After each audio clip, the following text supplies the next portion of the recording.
高いとこからこう出してあげれば今のネットおー、今のゲームそういう球はもう本当にスレスレって言いましたね。そうわあ、すごい。何面でもできる。すごい。そうスレスレすぎません。そうだ回転を強くかけて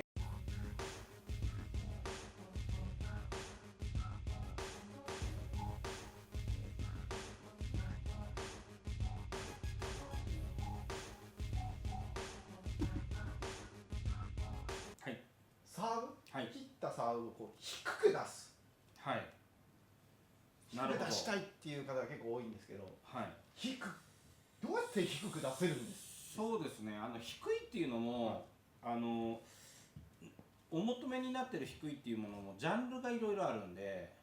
ああ、低いにもいろいろあるってことですか？そうなんですよ。単純にこそうそうそうこう高い低いとかそうだまあけじゃない。低いは低いだってことなんですけど、どこが低いのかっていうことがちょっとあるんですよね。まずやってみてすぐできる低さっていうのをちょっと考えてみようかなと思うんですけど、ネットの高さ、はい、ネットの高さ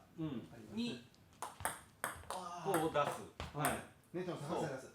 まあまあまあまあ、はい。そうまあ低く出てるんじゃないですかね。そうですね。はい、浮いてはいないですね。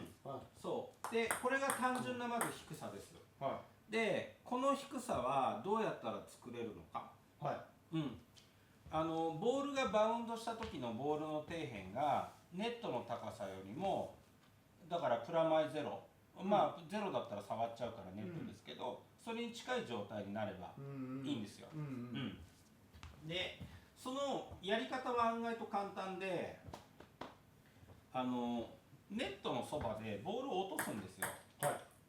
落とす。そうするとバウンドが1回2回ってしますよね。はい、しますね。つまりスタートの高さが高すぎるとボールの1回2回の高さでこの差が大きくなっちゃうから、その球はこっちから同じとこからこうサーブ出しても同じ結果になっちゃうんですよ。そういうことですね。なるほどなるほど。これがそのままサーブになっちゃうから。そう低くなりようがない。確かにこれ自分でここでそうネットの高さからネットの高さから今の概念で言うとスタートしちゃうとそれ以下になっちゃうからネットは通過できない。なるほど。低すあまりにここら辺でやっちゃうと。そうなのでまずは根本的にどこからスタートしたら一番低い球になるかは、このスタートの高さからだいたい測っていけばどのぐらいの高さの時がちょうどいいかっていうのは見ててある程度分かるんですよ。そうするとネットの高さが 15.25 なんで、まあそれよりもちょっと高いとこからこう出してあげれば今のネットの今のゲームそういう球はもう本当にスレスレって言いましたね。そうわあ、すごい。何面でもできる。そうスレスレすぎません？そうだからこのネットのところが狙い撃ちできるってことはまあまあそれで感覚は正しい。だけど下回転サーブの難しいのはラケットがそもそも押し切りになっちゃうからボール自体を叩きつけるエネルギーがあるので、叩きつける力が増えちゃえばもちろんバウンドは大きくなっちゃうから、まあ平たく飛ばすとか何らかの工夫をして、でもそもそもどうなってるのかが分かればそこに余計な力が加わればそれははみ出しちゃうよねとか分かってくるんで、そうだからネットインするぐらいの高さで練習していく。練習案外とネットインさせようと思ってもなかなか簡単にはできないことなんで、まずは結構頑張ってやってみるといいと思う。でも目安はもうそれでほぼいいですね。分かりやすいですよ。でもこの高さはちょっと高く決まってでその高さ以上になってる球はもう低くなりえないからそういうことですね。もうそれはもう論外になっちゃって、でそれ以下の球も次がこう例えばコートの高さでサーブを出すみたいな練習する人っていますよね。別にこれも無駄ではないんですよ。も点とか改善点っていうふうに考えると、当たった球の高さがこのネットのさっき目指したこの高さよりも高くなっちゃうと高くなっちゃうけど、当たったらボールはバウンドして高さが出るから、その上がった球の高さの底辺がネットをうまく通過できる。で今こうネットスレスレのとうまく通過できる。で今こうネットスレスレの今触った高さですね。でそれもできることなんで、だからそんな集中力とかそういうことじゃなくて統計論で考える。そう今ちょっと今のはこれは打ち上がっちゃったんで、今のそういうことですよね。やっぱ上がっちゃった高いところになったからネットよりも高かったですもんね。そうです。今のだから狙っていけばネットインなんて何本でも出せるんですよ。確かに今の博士の狙った時のこのねスレスレでこう当たるっていうのがすごいな。そうですね。そうなんですね。あとはなんかその、じゃここの当てる位置とかなんかバウンドの位置とかなんか特に、そういうのはなんか難しいのかな。基本的にはそのサブによります。もちろん球のその性質によるんですけど、球がこのネットのところでスレスレになるってことは、ボールがバウンドしてからバウンドまでのこの位置が頂点になってなきゃいけないってことなんですよ。だからその次の球の長さとかを考えて第1バウンドの位置は目安を作るものなんで、だからそれは後で考えたらいいんじゃないかなと思いますね。でネットにスレスレになるかって言ったら、ここでこうやって高くても、飛び越えるときにスレスレになってここがっていうこともあるわけだから。今のもいいですね。だけどその球はこの頂点が自分の手前側の方に来てるから、ちょっと待ってそうボールの頂点が、そうさっき言ってたこの場所ではなくて、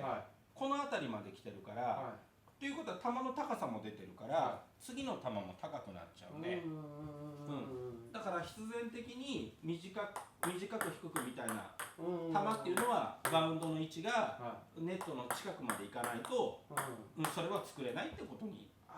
なってしまいますね。だからどんな球を作りたいかによってまず自分の思ってる相手を困らせる理由があると思うから、それに沿った材料を集めていく。そうでここでちょっとね、僕のアドバイスとしては、そのこう物理をどう使うか、それは想定に対してまず仮説を立てて、こうなったらすごい球出るんじゃないかっていう仮説、でそれに相手がこうやって困ってるんだからこの球が欲しい、でその球は今の実力で作れない、だけどこうなったらできるんじゃないかってまず仮説を立てる。でそこに必要な物理を持ってくるのが正解なのであって、物理でこの球がいいか悪いかっていうような考え方じゃなくて、その夢を叶えるためにはどんな物理を持ってきたらいいかっていうふうに考えると、できないことが自然にできるようになってくるんで、そういう取り組みしてほしいですよね。で今紹介した、低い球は、ここが低い、なんですけど、低いはいろいろあってこのバウンドが低くなる、ということを求めてる方がいますね。でちょっとやってみよう。沈むっていうか、止まるとかいうやつ。そうこれね。今でもちょっとククってなりましたね。ちょっとこれが沈んだ感じがありました。そうナックルの球を見るとこう跳ねちゃう。こうきますね。今。そうで今の軌道で、で短くなってるってことが結局山が小さくならないと短くならないんで、これが実際沈み込んでるってことなんですけど、ごめんね。低さはすごかった。これなんか低くなりましたね。低くなっていくってことなんです。そうでこれが何かっていうことが、なんか証明することが難しいんですよ。そうですね、確かに。そうで分かりづらいですからね。まずちょっといろんな話があって、僕もいろんな研究してきたんだけど、回転量が増えた時にボールと台がこうスレスレになると、ダウンフォースが生まれるんじゃないかって考えてる人がいるんですけど、ダウンフォースっていうのは、あれなんかさ、紙よりもちょっと厚めで、薄めのプレートでこう引くと、吸い付いてくるの分かります？もう吸い付いたかもしれない。もう一回やってください。こうね。でこれもちょっとね、もう少しガバっていかないと分かんないね。こうするか。これね、でもね、ちょっとね、この紙だと難しいかもね。もうちょっとスレスレじゃないとね。でこの作業すると、紙がこう吸い付いてくるっていう現象が起きるんですよ。ちょっと今最後のやつはちょっと吸い付いてたような。でスレスレ、まあちょっとねこれ表現難しいですけど、でスレスレのところでプレート状のものがこうやって、すれ違うと、吸い付く現象が起きるんですよ。それをまあダウンフォースっていうんですけど、すごいな。ボールが回ってる時に、ボールが回ってる時に回転がすごいかかってるから、空気抵抗とその板のこの構造で今と同じ現象が起きて吸い付くっていうふうに考え方があるんですけど、それはおそらく起きてないなと思ってるんですよ。起きてない。起きてない。多分それはこの球は15センチバウンドしてるんで、なるほど。もっと低くないと、そうネットがないぐらいの世界じゃないとちょっとバウンドするってことは基本的には垂直方向に落下するっていう考え方だから、斜めに飛んでててもこうやってバウンドしてるんだから、スーンとはさすがにそこまでそこまでの力は起きてない。なんですけど、マグヌス効果、マグヌス効果といって飛んでるボールに回転があると軌道が変わる。でカットボールとかってホップしてるの分かります？分かります。ホップしてます。だから回転かけたまんま球がこういくとそーっと落ちる可能性はある。なるほど。だからカットボールってバウンドしてからガーンっていかないですよね。いかない。こういう感じ。そう滑ってくっていう。そうなの滑りで上がってくみたいな。回転を強くかけて、回転を強くかけてゆっくり飛ぶようにしてあげると、マグヌス効果が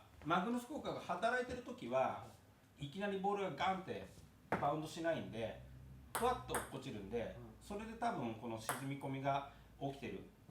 それとあとは高いところから落ちてる球より低いところで落ちてる球の方が衝撃の力が失速してる、跳ね返る力が弱くなってる、っていういろんなことがあって、だからごめんね、球をまずネットの高さで低く出すことと、回転をしっかりかけること、それさえしてれば球が低くなっていく。なるほどなるほど。両方合わせにいくとってことですね。たくさんの物理が重なってそうなってるんで、めっちゃわかりやすい。だから1個のことでできることじゃないから、だからそういうふうな球を作るのにどんなふうに出したらいいかなっていろいろ確かめてやることが大事で、これは違うなと思ったらちょっと使えない理論だろうし、これは思った通りになったってなったらそれ使える理論だろうし、球がやっぱりこう跳ね返る効率っていうこと自体のこともあるから、だから単純に球を切ったらうんぬんかんぬんっていうことだけではないんですけどね。で僕なりに低くなる球っていうのをちょっとやってみようと思うんですけど、低い。確かに。これが何かが2バウンド目と3バウンド目が低い。詰まってる。カメラじゃ分かりづらいところだけど、そうここにいることで分かる。だから今のなんだろう、こうサーブのコンコンコンっていうこのリズムで、うわ具合悪いって思った人は結構もうだいぶ上級者ですよね。音聞いててどんだけ球詰まったんだって、これ手入れらんないみたいな。止まってるってことですか？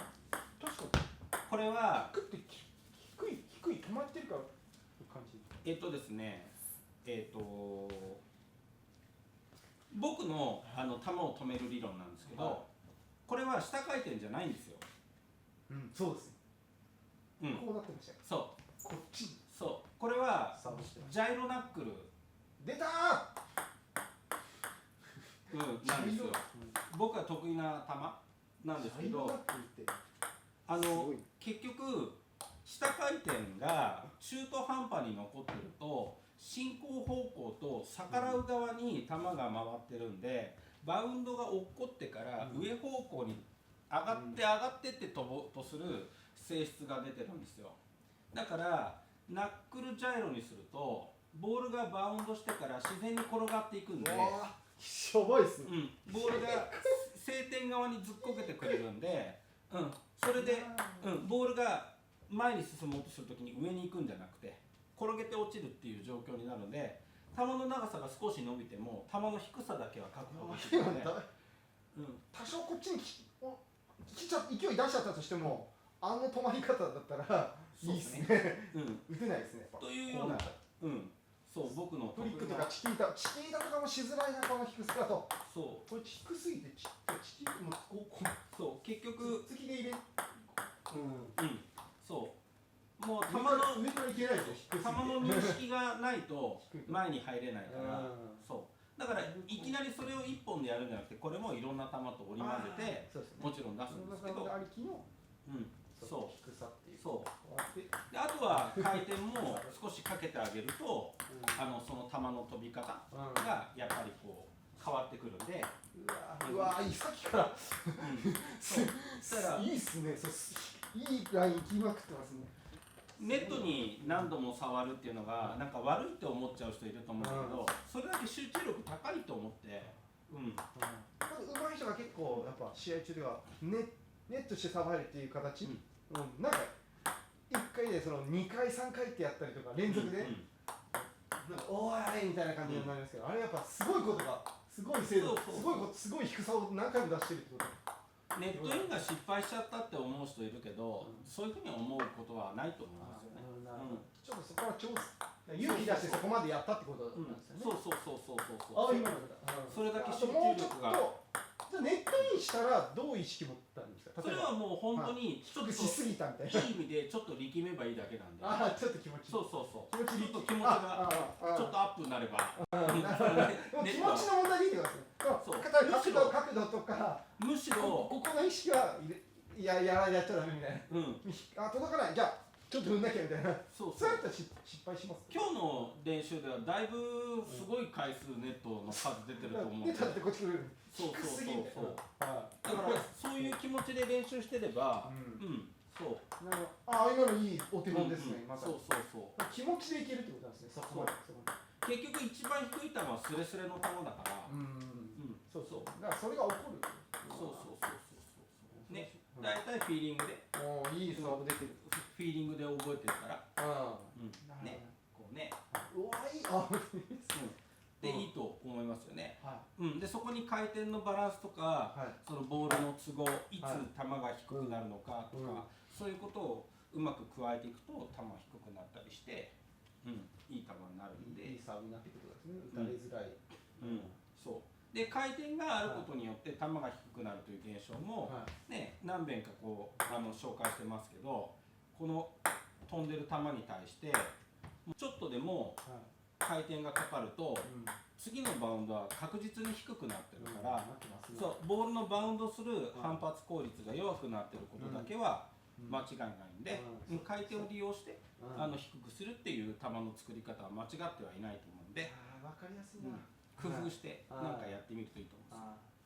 ちょっとすみません、ちょっと最後ちょっとだけなんですけど、低くサーブ出すことによってメリットって何かありますか。その例えば低いサーブのちょっと今更感あるんですけど、ではあるんですけど、低いサーブを出すことは打たれない。逆に高い球はどんなメリットになっちゃうのかっていうふうに考えたら分かりやすいと思うんだけど、高い球っていうのはラケットの接触する場所と落下する場所が一直線に線を引いた時に障害物が何もない状態を高い球っていうんですよ。これってもう無条件にチャンスのボール与えちゃってるから、この球は叩けばいいだけになってしまうんで。ということは、例えば回転をかけたとして、サーブに回転、なんとかサーブでかけても、そう叩き込んでしまえば意味がなくなる可能性が、そうなんです。無になってしまう。打たれちゃう。そうすると、じゃあ逆に今の概念からすると、低くするってことはどういうことか。低くするってことはどういうことか。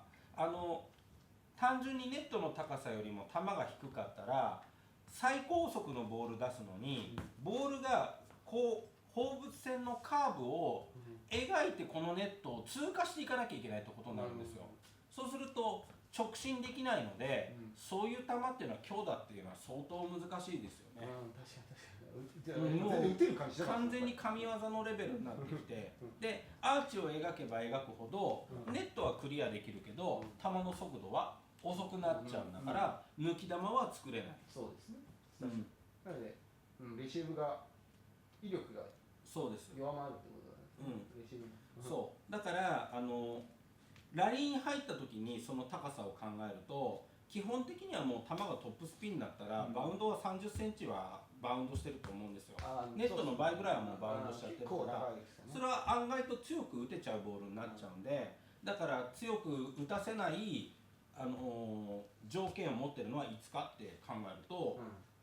絶対的に持ってるのはサーブですよね。サーブの時だけは自分のルールで出せるから、そうですね。その時に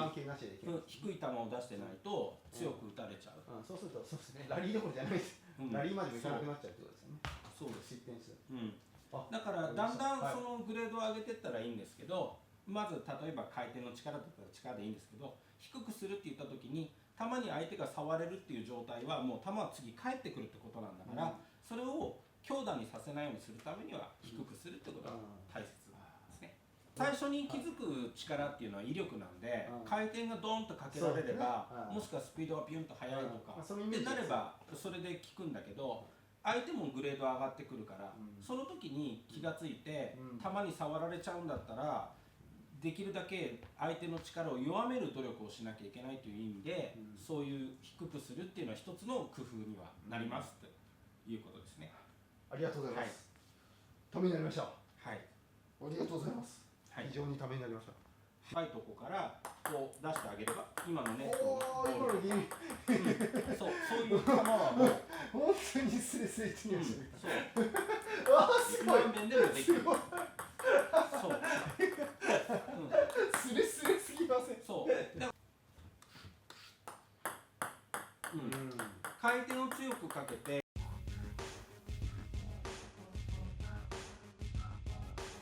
動画の内容が良ければいいねとチャンネル登録をよろしくお願いします。ありがとうございました。